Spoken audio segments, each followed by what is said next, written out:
Hi there and welcome back to Torment, Tides of Numenera. We've got our own robot now. Stichus, automaton. The animated corpse of the Stichus you unearthed towers above you, waiting for your commands. There's an outcast Stichus in the dump behind the fifth eye. I want you to dig a tunnel and bring it safely back here. Finally, the automaton regards you for a long moment. Its mechanical eye sockets flesh in a cascade, up and down, as if it cannot quite understand what you're asking it to do. Finally it turns and burrows into the rock. Updated my journal. A short time later, the automaton returns and the outcast Stichus is following close behind. The smaller creature scuttles a short way down the tunnel, edging past the automaton as quickly as it can.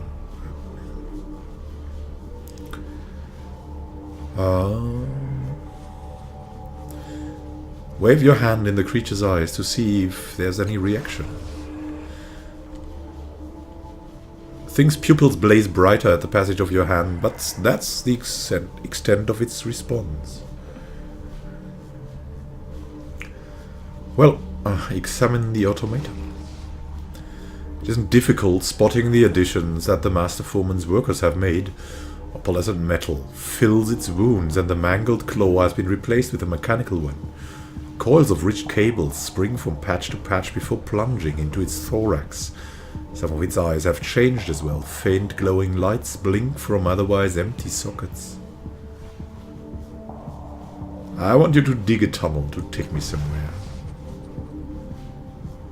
Where do we want to go? Something click from the behind the creature's blinking eyes is your only response. You sense it is waiting for you to give it a destination. The ledge in Cliff's Edge? Just start digging in a random direction. That could be fun. Let's try that out. We're an explorer. The Radiant's claw flexes, but it does not respond or move. It seems like you'll need to give it a specific destination that can be reached from underground. Now we know all these. The ledge in Cliff's Edge. I mean, I think we can get to the eggs then. Is that true? Take me to the ledge in Cliff's Edge. Well, let's find out.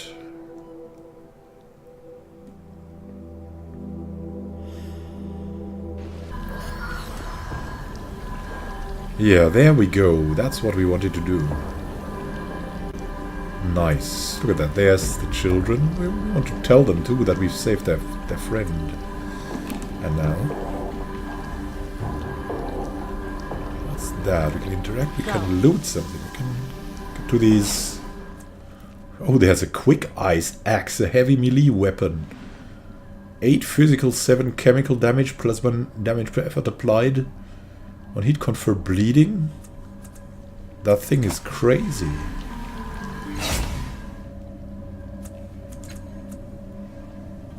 Yeah, I want to disable tutorials.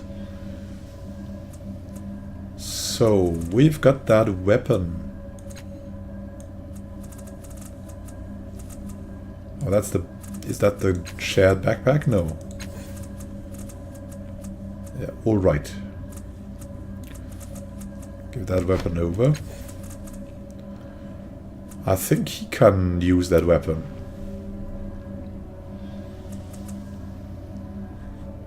It's a might weapon, but we also have might. It's good.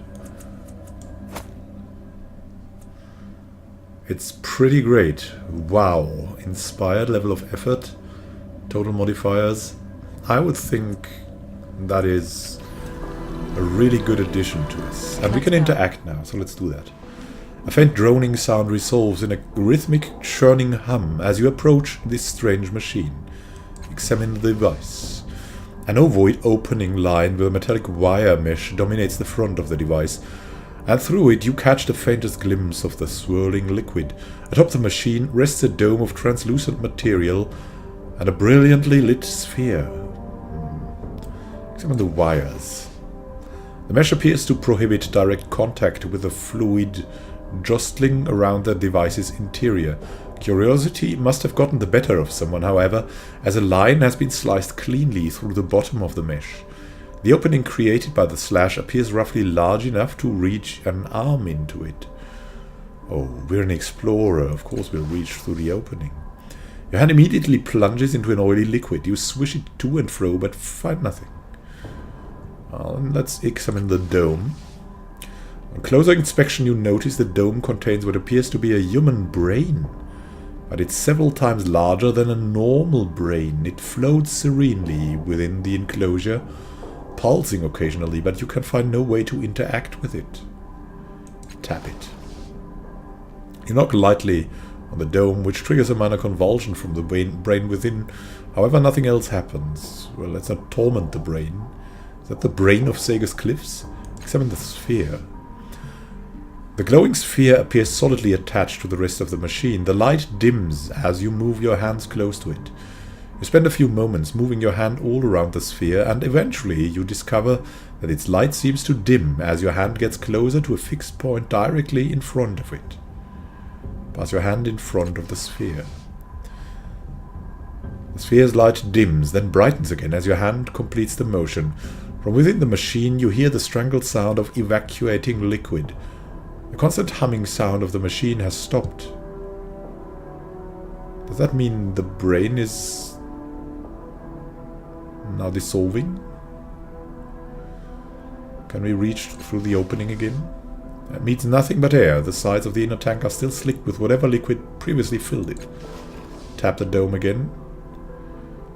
Okay. Swooshing sound erupts from the interior of the device and it resumes its former rhythmic hum. Let's try to pass the front again. Okay. Then reach. Once more, but almost immediately your hand splashes into the oily fluid once more, but almost immediately you feel something solid brush against it. The source of the contact immediately bobs away, leading you to surmise it's floating freely in the fluid. You blindly grope for the object, but it proves quite difficult to grab. Are we stealing a brain now? Attempt to grab the object in the fluid. Let's see, who can do this? She's kind of good at it. He's kind of better at it. And Rin... Yeah, we'll go for Tibia. Let's go. We did it! After a few near misses, you managed to get a firm grip on the object and remove it from the machine. The Ring of El Aimor cancels the next negative fatal applied to this character, excludes flanked and lasting damage, and deals 5 chemical damage to the attacker. Oh, nice. Wow, we'll pass you our hand again. No, tap the dome again. Reach through the opening again. No. Sphere's light dims and brightens. Yeah, we want to keep the brain alive. A dry clicking sound. Okay, we'll leave the machine alone for now. That's pretty crazy. That a brain... Well, let's go back, leave the area again. Then go to our little friends. Tell them about their sticker friend. I'm sorry. I've got a severe flu, but... Actually... It's better to... Let's go. Give you some progress in this than... having to think about the hurt in my throat, because it's there, or if I talk or not. So the deformed Stichus sees as your approach, and I found it very fitting to play this game called Torment when it's a little bit of a torment for me right now. And it grunts and chitters with pleasure. The scent of newly unearthed stones surrounds it. Friendship it signs. Surprised by construct, it taps its chest lightly in gratitude. Not expect whole by trash. Deflates slightly. Not go Sticha tunnel. Scent tells not welcome. The odor shifts subtly into loneliness. Not live long. Exhales resignation and mild optimism. Die away from sunlight.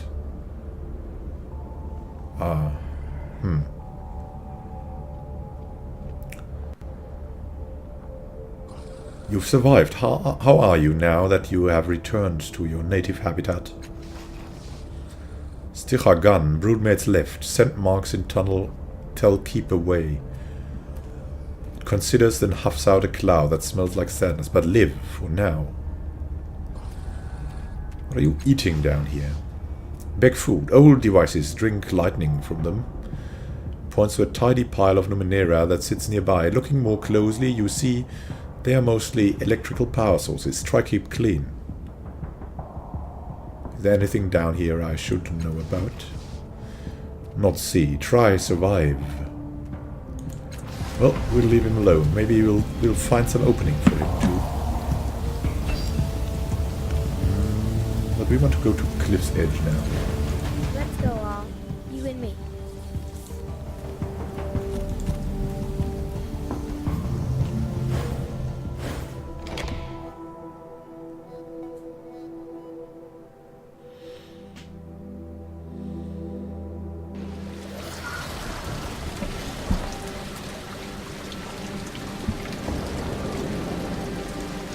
Hooded thug, what does he do? Jumpy, ain't you? Ready to scrap. Well, now let's go ask the children if they feel it's better now. All right. Hey there, kids. How is it going? Let's talk to Zeb first. The boy jumps up as you approach. He's ecstatic. You got the Stichus away! Thank you, ma'am. We were so worried the locals were going to get him. I couldn't believe it when the ground opened up and that weird Stichus took him below. I swear it sounded like it had gears and servos inside. Maybe it took Mittens to join the order of outcasts Sticha, and he'll finally be with his own kind. The order of outcasts Sticha? Well, it was the right thing to do. And we appreciate it. He takes something from inside his shirt. It appears to be some sort of small device. Here, take this. I scrunched it a while back. I found a use for it, but you probably know all about all these things. What is that? Charm paste. 45% on persuasion. Small tube of reddish aqueous paste. It is warm to the touch and gives off a sweet, balmy perfume. When applied to the teeth, it temporarily stimulates facial muscles. From a distance, this twitch can easily be mistaken for a disarming and somewhat trustworthy grin. The perfume is pleasant from a comfortable distance and acts as a very mild intoxicant.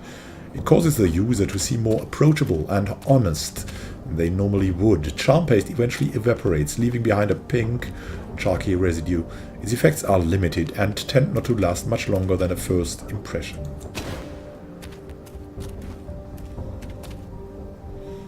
Oh well, thank you and farewell then. Now we got to move this away. Where's the charm paste? The charm paste. Got the encephalic rush. No, I don't find it. Just great.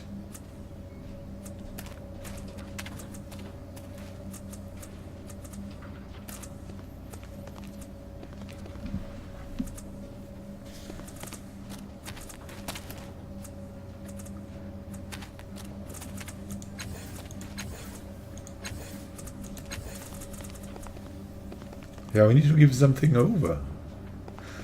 Oh, that's the charm paste. Alright, we could give it away, right? Give it over to her.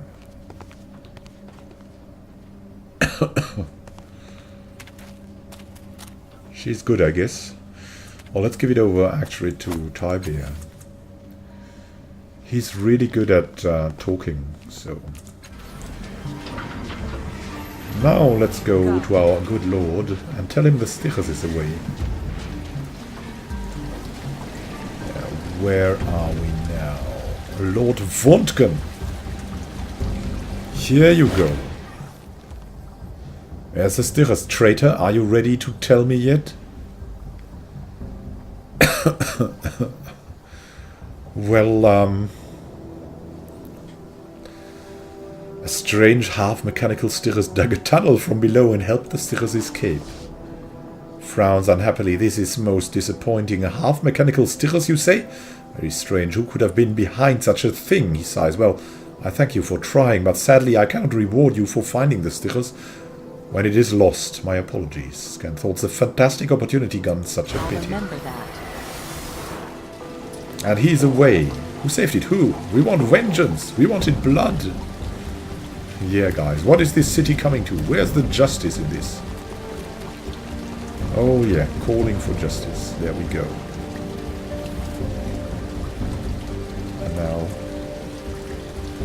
And now thank you for watching. That was a good end. That was a happy end. Finally, in this game called Torment, we have a happy end. A really happy end. Next time, we'll level up Rin and then see what we're up to.